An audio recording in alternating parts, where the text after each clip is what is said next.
Bom, estudos para concursos. INSS, diretor inicial. Eu vou ver aqui umas questões. Eu vou responder questões e gabaritos. São 140 questões. Vai dar muito tempo para terminar isso aqui. Vamos lá. Direito previdenciário, né? Vou ler perguntas antes de ler o conteúdo específico para ver se a gente entende e faz os fundamentos do que são as coisas, né? Sabendo-se que a Seguridade Social compreende um conjunto integrado de ações da iniciativa de poderes públicos e da sociedade destinada a assegurar o direito relativo à saúde, à previdência e à assistência social, podemos dizer que a Seguridade Social obedecerá aos seguintes princípios diretrizes. Uma questão de alternativas, só que eu já tinha respondido ela. A primeira diz a universalidade de cobertura e do atendimento e uniformidade e equivalência dos benefícios e serviços às populações urbanas e rurais. Equivalência, isso aqui está errado.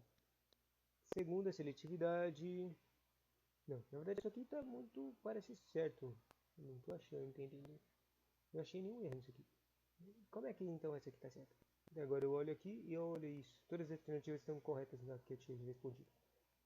A seletividade e distributividade de prestação dos benefícios e serviços e a equidade na forma de participação no custeio, tá certo? Descentralização de gestão administrativa com participação da comunidade em espécies de trabalhadores, empresários e representados de partido, né? Todas estão certas.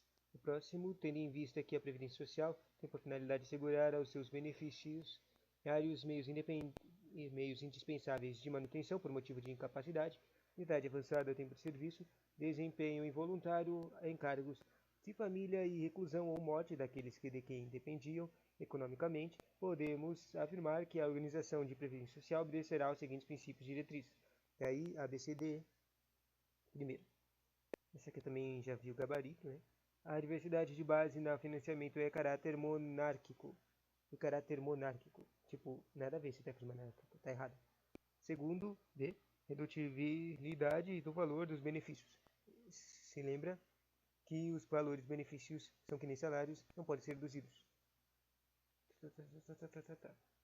O terceiro, sabe, pode haver as correções, mas eles não podem ser reduzidos naturalmente, sabe?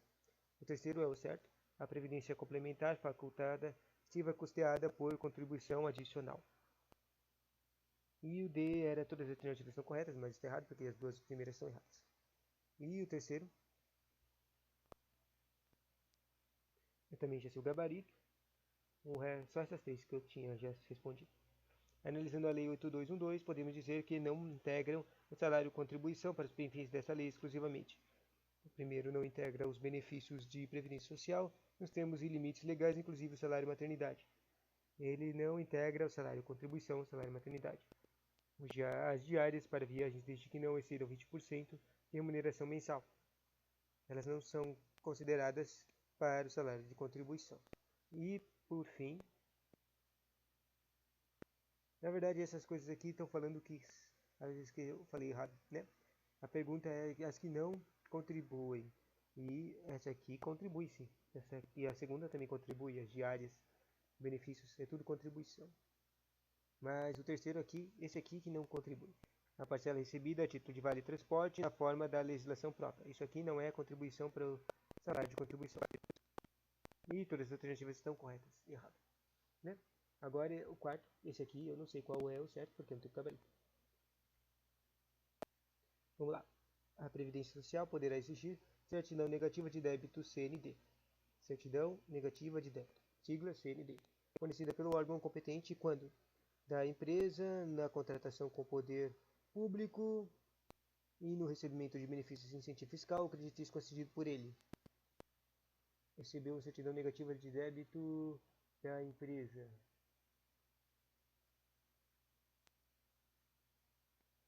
Vamos pensar de novo. O que isso aqui está perguntando? A Previdência Social, ela tem que pedir, ela tem que falar. Ela pode pedir o quê? Uma certidão de negativa de débito. Exigir a certidão de negativa de débito para ela ter certeza que os caras pagaram as contribuições lá para os carinhas, né? E aí, aqui está falando para a empresa. ela pode exigir se na contratação com o poder público no recebimento de benefício ou incentivo fiscal e creditício concedido por ele, ou seja, se tiver uma contratação pública. Chama? Não tenho certeza disso. O segundo fala no registro de o arquivamento do órgão próprio do ato relativo à baixa ou redução de capital de firma individual ou redução de capital social, cisão total, parcial ou transformação ou extinção de entidade ou sociedade comercial ou civil, salvo as transferências de controle de cotas de sociedade de responsabilidade limitada. Esse aqui eu não tenho a menor ideia, não entendi nada que está escrito aqui. E o terceiro, da empresa na alienação de oneração a qualquer título de bem imóvel ou direito a ele relativo. Eu vou escolher a C. A primeira é... essa aqui a resposta era todas estão certas, era D. Oh my god, tudo isso aqui está certo. A previdência pode exigir a certidão negativa, qualquer uma dessas situações, né? Interessante.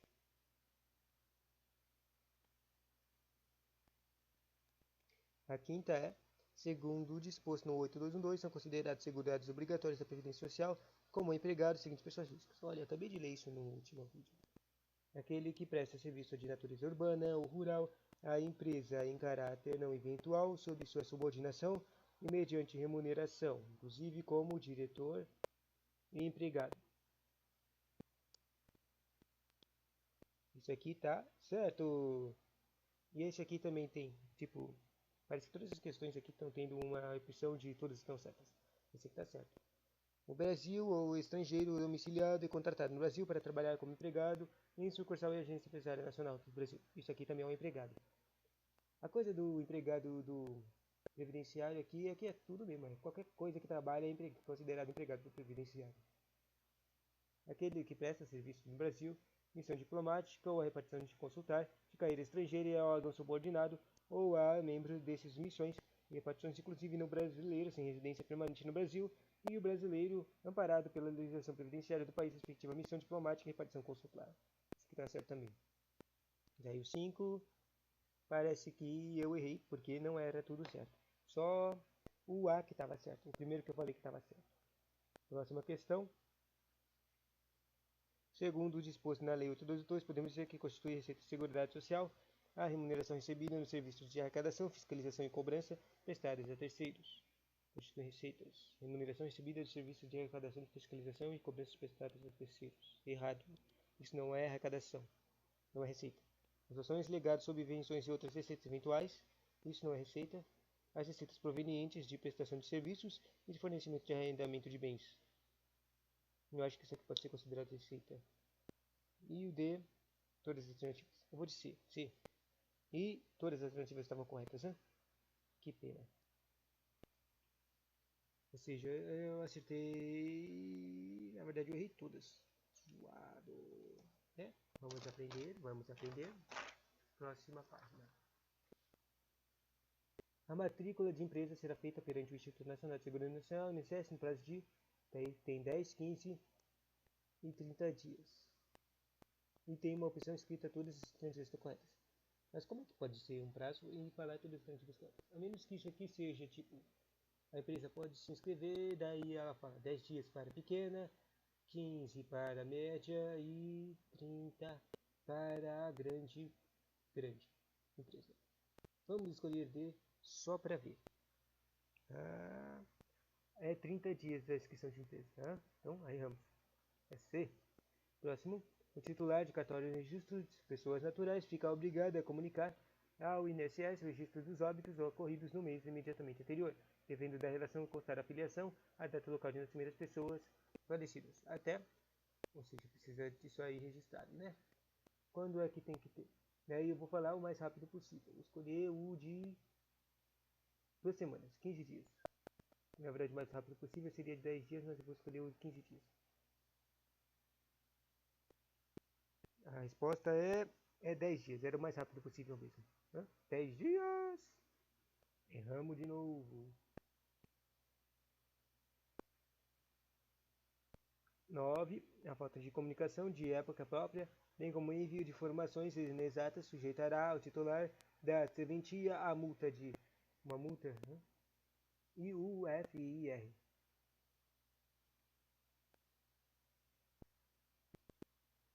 O que é titularidade serventia? Eu não sei, porque nem entendi nada do que está escrito aqui. Isso aí acontece quando você não estuda nada de conhecimento específico. Você não deu as leis lá. Eu vou dizer que a multa é de 50 mil. Vou escolher a multa mais alta de todas. 50 mil de UFIR. E era a 10 mil. Era a menor multa de todas. Ih, errei de novo. Próximo, 10. Havendo indício de irregularidade na concessão ou na manutenção de benefício, a Previdência Social notificará o beneficiário para apresentar defesa, provas ou documentos que dispuser no prazo de havendo indício de irregularidade de concessão de manutenção de benefício. Ou seja, o cara não estava pagando, ficará o beneficiário para apresentar a defesa. Tá. Daí, quanto tempo ele tem para aparecer lá e fazer a sua defesa? Aqui tem a opção de 1 ano, 6 meses ou 30 dias. Fazer a sua defesa. Vamos escolher o máximo, o mais rápido possível, né? Eu vou escolher o 30 dias, que é o menor valor aqui. O 10 é o C mesmo. Finalmente acertamos uma questão, né? Segundo a Lei 8212, a atividade em que o trabalho dos membros da família é indispensável à própria subsistência e ao desentendimento socioeconômico do núcleo familiar é exercido em condições de mútua dependência e colaboração sem utilidade de empregados permanentes, entende-se como? Isso aqui eu me lembro. Tava no capítulo que fala dos beneficiários obrigatórios. Daí no teco de beneficiários obrigatórios tem o contribuinte individual, tem o facultativo, daí tem o especial. E logo depois do especial ele tem um monte de parágrafos que dá o termo desse cara aqui que falou aqui. O parágrafo 7, sei lá o que. É o regime de economia familiar. Mas aqui olha as opções. Tem regime de economia particular, nunca vi isso. Regime de economia pública, também não aparece isso. Mas tipo, isso aqui é a família. Aqui, ó. Então não dá pra ser nenhum desses caras. Não faz nem sentido. Nem lógica. E a resposta era a mesma, acertamos. Eba, segundo acertou. Próxima questão, 12. Segundo a Lei 8212, para serem considerados segurados especiais, o cônjuge, o companheiro e os filhos maiores de 16 anos ou 7 equiparados deverão. Segurados especiais. Deixa eu ver. Ter participação ativa em qualquer atividade rural. 16 anos está certo, tá? Porque ele está na própria enunciado. Ter participação ativa em qualquer atividade rural, qualquer atividade. Ter participação ativa nas atividades rurais, não. Ter participação ativa em atividades rurais do grupo familiar, certo. Ter participação ativa em qualquer atividade rural, certo. Cara, eu quero escolher a C. Porque eu não quero escolher a que tem qualquer e não quero escolher que está passiva. E o 12 é C mesmo. Acertamos, o terceiro acertou. A próxima questão, segundo a Lei 8212, o grupo familiar poderá utilizar do empregado contratado por prazo determinado trabalhador em época de safra, razão no máximo de... tá falando dos dias, né? Eu acho que era 2 meses ou 120 dias. Aqui tem o 100, tem 180 e tem 120. E tem todas as alternativas corretas. Não tem muito sentido, né? Vamos escolher a B. A resposta é B. Acertamos 120 dias para contratar as pessoas. As pessoas do dia no ano civil, em período dos corridos intercalados ou ainda por tempo equivalente às horas de trabalho. Eba. Quarto E, acerto? Próxima questão. Segundo a Lei 8212, não descaracteriza a condição de segurado especial. Aqui também tem isso, está lá nos primeiros artigos que a gente viu. Nos primeiros textos com especiais que a gente viu. Existe um parágrafo naquele treco que eu acabei de falar, dos trecos que é considerado contribuinte individual, contribuinte especial. Tem os parágrafos extras que falam de quem é, o que descontabiliza lá no final. Outorga, por meio de contrato escrito de parceria, ameação comedita de até 50% do imóvel rural cuja área total não seja superior a 4 modos fiscais, desde que o otorgante e otorgada continuem a exercer a respectiva atividade individualmente ou em regime de economia familiar. Você lembra que a pergunta é não descaracteriza. E isso aqui não, tá certo, não descaracteriza. Vamos ver as próximas. Eu acho que essa aqui vai ser aquelas do tipo de todas as alternativas corretas. A exploração da atividade turística da propriedade rural, inclusive com hospedagem, por não mais de 120 dias, né? Apareceu os 120 dias anteriores, esse é o máximo que a pessoa pode usar para qualquer dinheiro extra aqui. Tá certo também. O terceiro é a participação de um plano de previdência complementar instituído por entidade classista que seja associado à ação de condição de trabalhador rural ou de produtor rural em regime de economia familiar. Esse aqui eu não entendi, mas eu vou escolher certo também. E vou falar que a D está certa. E a resposta era D. Todas estão certas. Acabei vendo sem querer o gabarito da próxima questão. Ele é todas as alternativas estão certas também. Segundo a Lei 8212, não é segurado especial um membro do grupo familiar que possuir outra fonte de rendimento, exceto decorrente de benefício por pensão por morte, auxílio acidente ou auxílio reclusão, cujo valor, isso também está naqueles parágrafos que eu falei anteriormente. Benefício de prestação de continuada e previdência social. Também não perde segurança especial o exercício de mandato eletivo de dirigente sindical de organização de categoria de trabalhadores rurais. Também não perde atividade artesanal desenvolvida com matéria-prima, ou seja, tem que usar artesanal, só que tem que ser matéria-prima deles mesmos. Produzida pelo respectivo grupo familiar, podendo ser utilizada matéria-prima de outra origem, desde que a renda mensal obtida da atividade não exceda ao menor benefício de prestação de continuidade de previdência social. Isso aqui já é seu gabarito, vamos ver a próxima. Segundo a Lei 8212, integra a receita bruta, além dos valores decorrentes de comercialização de produção de receita proveniente. Integra a receita bruta. Receita bruta. O que integra a receita bruta? Além de valores decorrentes de comercialização de produção e receita proveniente. Vamos ver. Primeiro, A. Comercialização de produção de obtida em razão de construção, contratação, em razão de contratação, de contrato de parceria, dimensão de parte do imóvel rural. Não sei. Os serviços prestados ou equiparados a de equipamentos utilizados de produtos comercializados no imóvel rural, desde que em atividade turística e de entretenimento desenvolvidas no próprio imóvel, inclusive na hospedagem, alimentação, recepção, recreação, atividade rural, pedagógicas, bem como a taxa de visitação e serviços especiais. Serviços extras, isso é receita bruta? Não sei. E do valor do mercado de produção rural dada em pagamento ou que tiver sido trocada por outra qualquer que seja motivo de finalidade. Também não sei, isso aqui nem parece nada. Não tenho a menor ideia, cara. E a última era todas as alternativas. Vamos escolher B aqui. A resposta era D. Todas estão certas, né? Sinistro, né? Onde será? Qual será o artigo que está escrito essa coisa aí?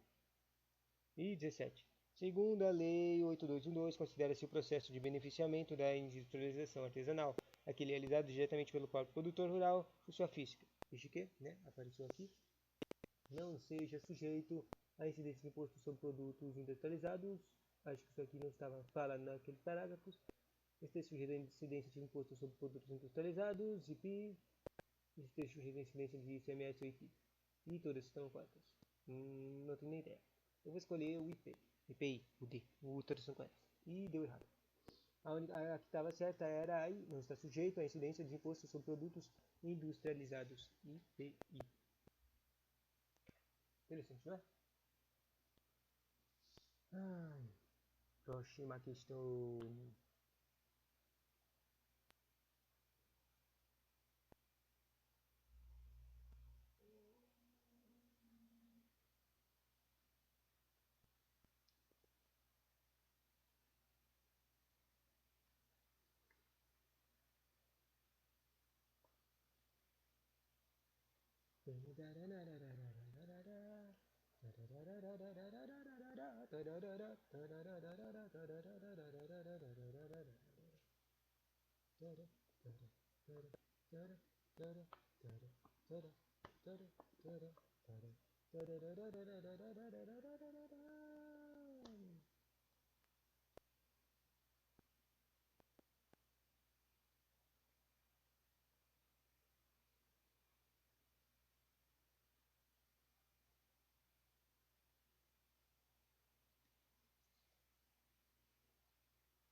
Eu tô tentando contar um trequinho com dobrações.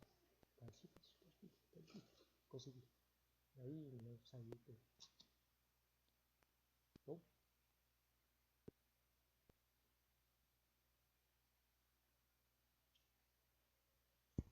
Vamos lá. 18. Segundo a Lei 8212, a empresa ou cooperativa adquirente, consumidora de consignatário de produção, fica obrigada a fornecer o serviço assegurado especial, a cópia de documento fiscal ou saída de mercadoria para fins de comprovação de operação e da respectiva contribuição previdenciária. É obrigado a isso? Obrigado a fornecer segurado especial, uma cópia do documento fiscal e saída de mercadoria para fins de comprovação de operação e de respectiva contribuição fiscal. Seria legal se ela fosse obrigada a fazer isso. Vamos pensar. B. Originária, ela é obrigada a fornecer original de documento fiscal de entrada de mercadoria para fins de comprovação de operação e da respectiva contribuição previdenciária. E é obrigada a ser cópia de documento fiscal de entrada de mercadoria para fins de comprovação de operação e respectiva contribuição previdenciária. Primeiro, cópia do documento fiscal.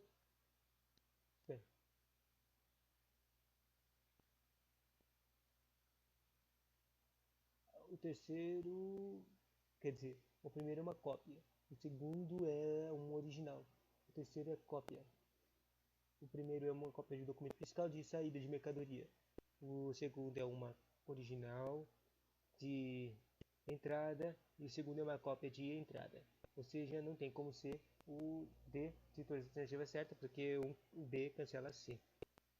Cópia, original ou cópia. Daí, já que vamos falando aqui de uma coisa importante, vamos falar o original. Ao invés de cópia, vamos escolher o original. E qual é a resposta certa? Era o cópia mesmo. Era o 18, era o C. Erramos. Segundo a Lei 8212, 19, quando o grupo familiar e que o segurado especial estiver vinculado não tiver obtido no ano, por qualquer motivo, receita proveniente de comercialização de produtos, deverá o quê?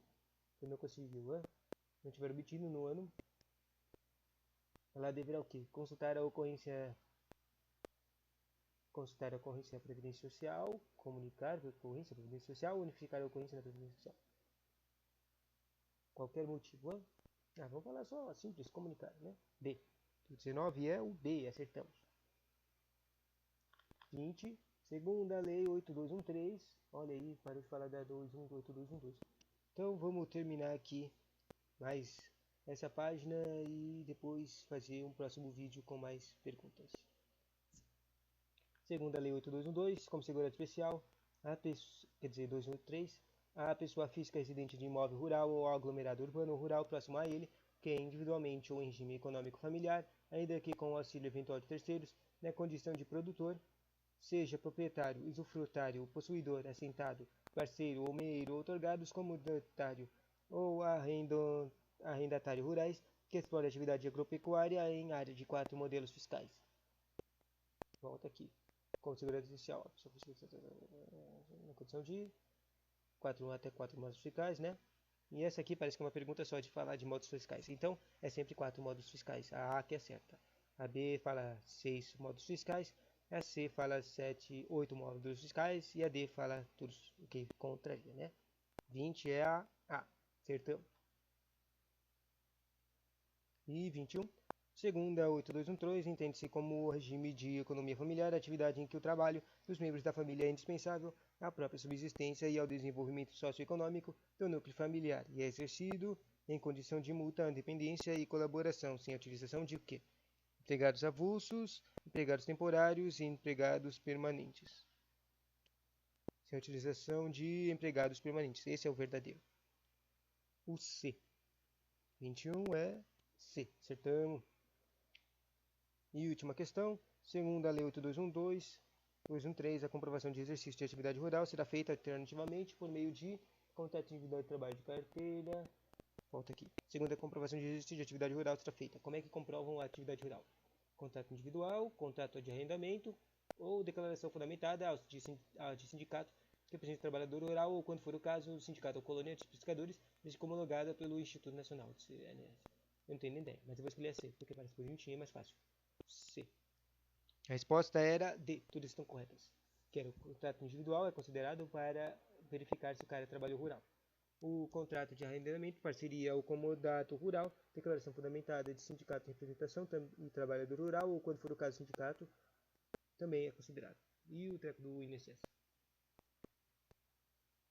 Terminando aqui, primeira parte das perguntas.